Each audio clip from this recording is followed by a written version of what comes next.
Brazil 2008, the rain is falling sideways. Lewis Hamilton is in 6th place, one position away from losing a championship he'd chased his entire life. Felipe Massa has already crossed the line. His pit wall is celebrating. His father is in tears. For 20 seconds, Massa is a world champion.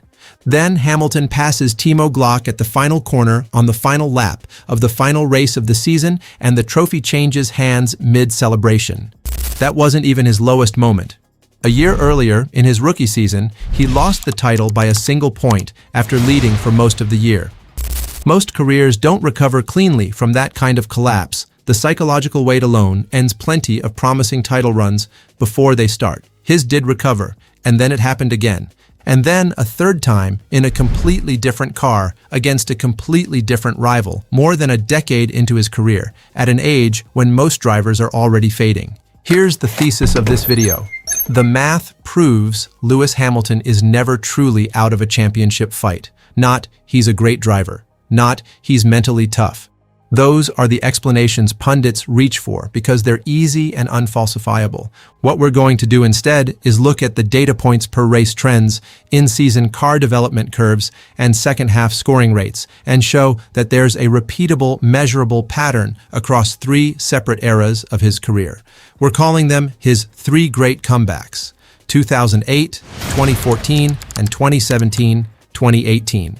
Each one follows the same shape. Each one has the same underlying trigger, and by the end of this video, you'll understand why a 4th comeback isn't wishful thinking. From a fan base, it's the logical output of a model that has already been tested 3 times.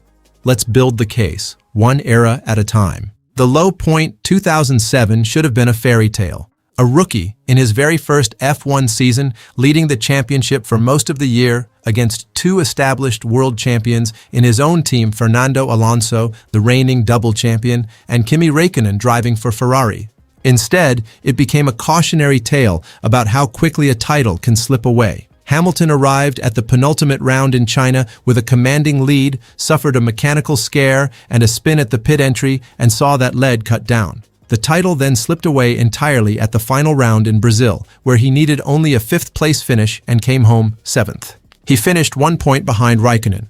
Not a blown engine on the final lap, not a race-ending crash, a single point, accumulated across 19 races of near-perfect driving undone by 2 bad weekends.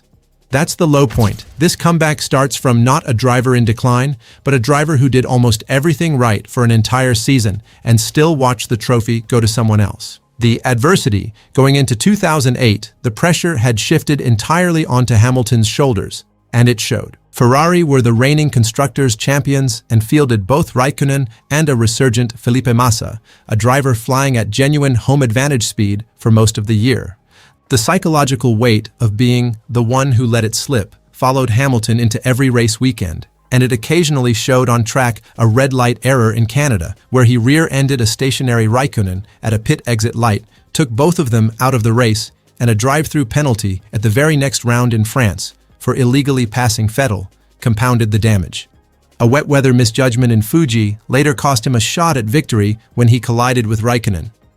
By the time the season reached its final round in Brazil, Hamilton needed only a 5th-place finish to become champion on paper, a modest target, but one that somehow felt enormous given everything that had gone wrong 12 months earlier at the exact same stage of the season. The climax. Rain arrived in the closing laps of Interlagos, turning a straightforward run to the flag into chaos.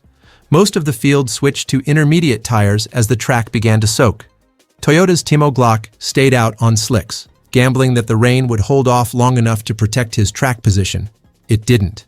As the laps ticked down, Hamilton, who had briefly dropped to 6th, 1 place outside the position he needed to be champion, began reeling in the cars ahead of him on a track that was drying and then wetting again within the space of a lap. On the final lap, at the uphill Juncao corner, Hamilton went around the outside of Glock's slowing, ill-suited Toyota. 5th place. Championship secured, roughly 20 seconds after Massa's team had already begun celebrating what they genuinely believed in that moment was his first world title. The metric. Strip away the drama and look at the raw number. Hamilton needed to convert a 1-point 2007 deficit into a positive scoring margin across an entire 18-race 2008 season, and then defend that margin down to the literal final lap of the final race. He didn't blow the field away to do it. He did the mathematically precise minimum, over and over, under the most concentrated pressure Formula One can generate on a single driver. That's the first data point in the pattern. Hamilton's comebacks aren't built on dominance. They're built on relentless conversion of small, unglamorous opportunities into just enough points to win. The low point. By the end of 2012, Hamilton's relationship with McLaren, the only team he had ever known in Formula One, the team that signed him as a child Carter and built his entire career, had visibly broken down. His move to Mercedes for 2013, then a mid-table team without a constructors' win since 1955, was widely mocked in the press as a career gamble that wouldn't pay off.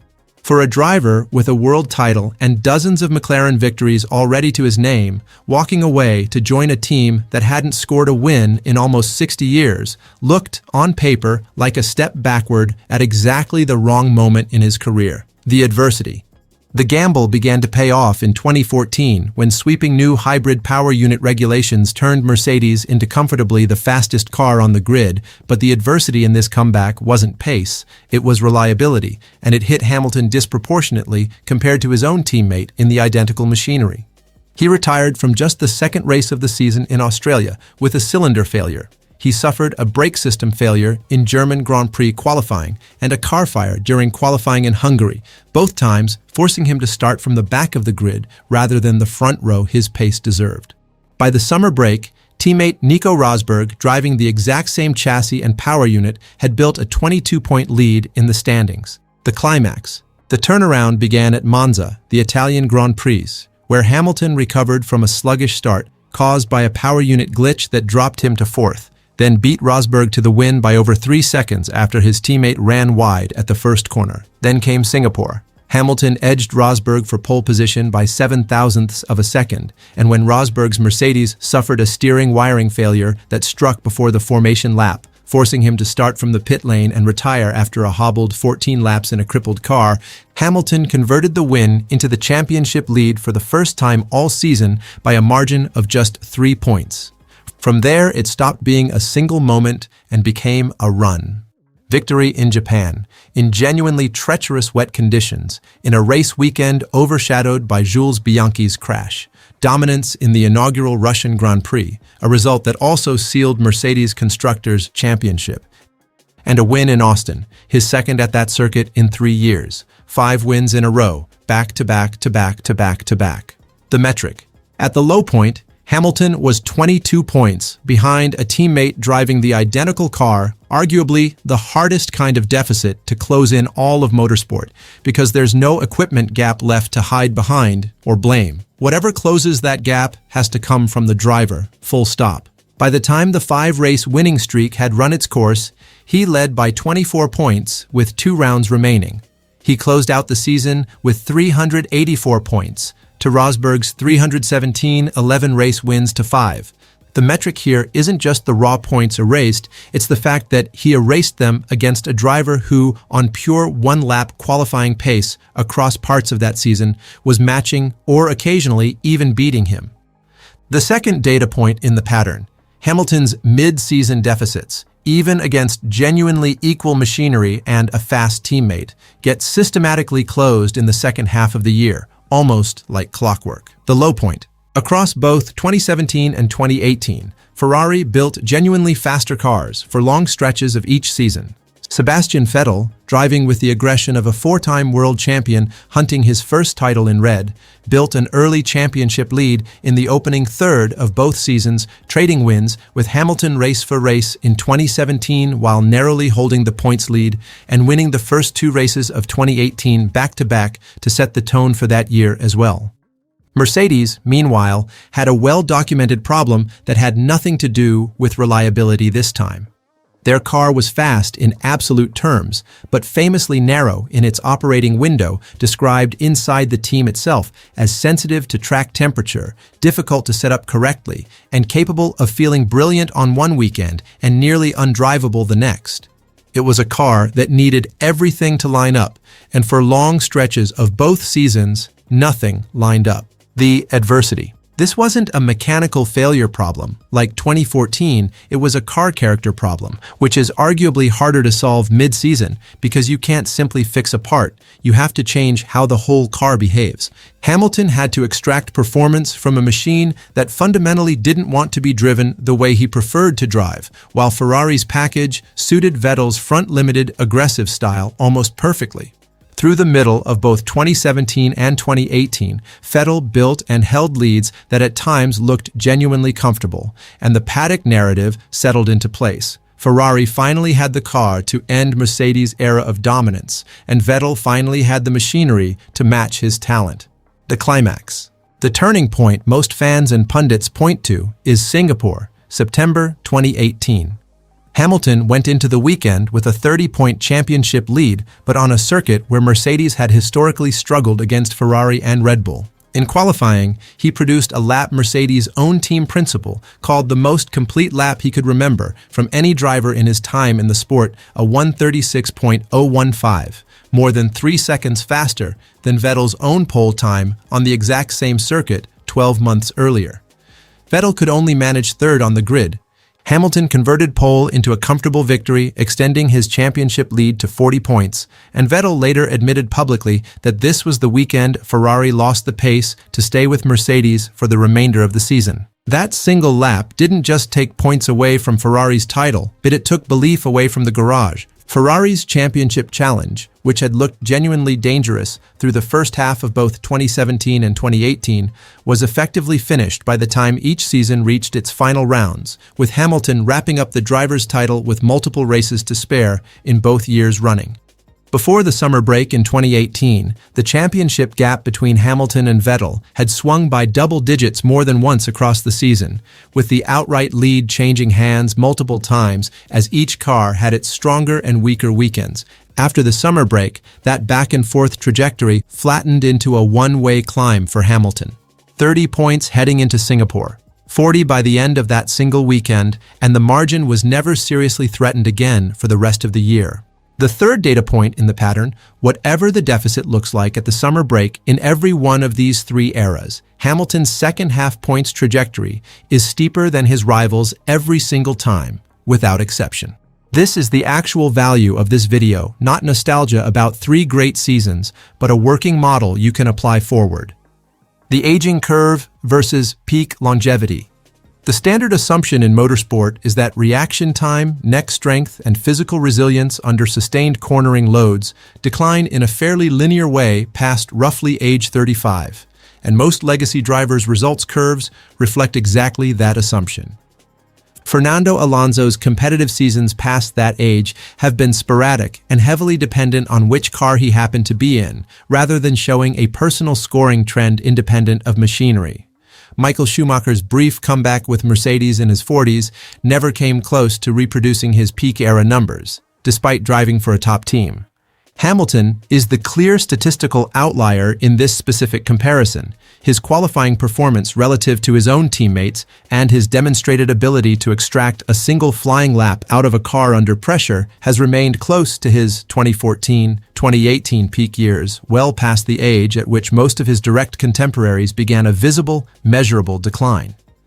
That's not a vibe, and it's not fan sentiment. It's a longevity profile that looks statistically closer to elite endurance sport athletes than to the typical Formula One aging curve we've seen from almost every other champion of his generation.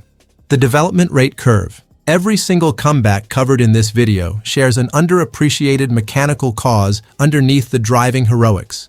The car around Hamilton got measurably better as each season progressed, and his own feedback was repeatedly and specifically cited by his race engineers as one of the drivers of that improvement. In 2014, Mercedes' early season reliability issues were substantially resolved by the summer, largely off the back of data gathered from his own retirements.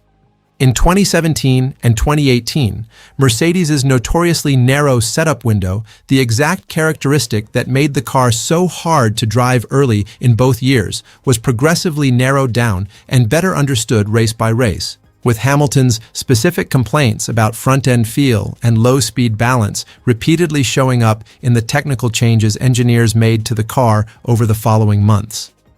The pattern that emerges. A car built or adjusted around Hamilton's specific driving style and feedback tends to take somewhere between 3 and 6 months to fully mature, and his own results curve mirrors that maturation curve almost exactly, season after season. Points per race, PPR, optimization. This is the least visible part of the pattern, and arguably the most mathematically important one of all three factors. Across all three comeback eras, Hamilton's worst weekends of the year were rarely disaster weekends in the way they were for his closest rivals. A car that should have finished 7th on raw one-lap pace was regularly dragged to 4th or 5th through disciplined tire management, patient overtaking rather than lunges that end in retirement, and simply avoiding the small unforced errors that his competitors made under the exact same pressure on the exact same weekends. Over a 20-plus race season, the compounding difference between a driver who consistently turns bad weekends into P4 finishes instead of P7 finishes, race after race after race, is worth more in the final standings than a handful of extra race wins from a rival who is faster on his good days but far less consistent on his bad ones. It's the least glamorous, least highlight reel part of any of these three comebacks, and it's also the part that shows up most reliably and most repeatably in the final points table every single time. Putting the model together. So here's the complete model, reduced to 3 measurable inputs. 1. A driver whose peak physical and technical performance has not meaningfully declined with age, unlike almost every one of his direct rivals across 3 different decades of competition. 2. A car or team environment that has historically improved through the course of a season, specifically in response to his own technical feedback, rather than through generic development that would have happened regardless of who was driving. 3. A driver whose floor, meaning his worst weekend output, is mathematically higher than nearly anyone else on the current grid, race after race, regardless of what the car is doing on that particular Sunday. Individually, none of these 3 factors are unique to Hamilton. Plenty of drivers have shown flashes of one or another.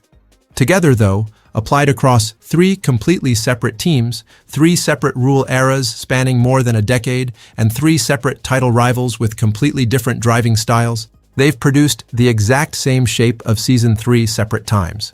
That is not a coincidence you can simply wave away by saying, he's just good under pressure. It's a repeatable input-output relationship, tested and retested under 3 very different sets of conditions. And as long as those 3 inputs remain measurably true, the longevity, the development curve, and the scoring floor, the model says the shape repeats itself again. Regardless of which specific season it happens in, which specific rival is on the other side of the garage, or which specific car is underneath him when it starts. 3 completely different low points, 3 completely different rivals: Felipe Massa's Ferrari in the rain, Nico Rosberg's identical Mercedes 22 points clear, Sebastian Vettel's dominant Ferrari with a commanding early season lead.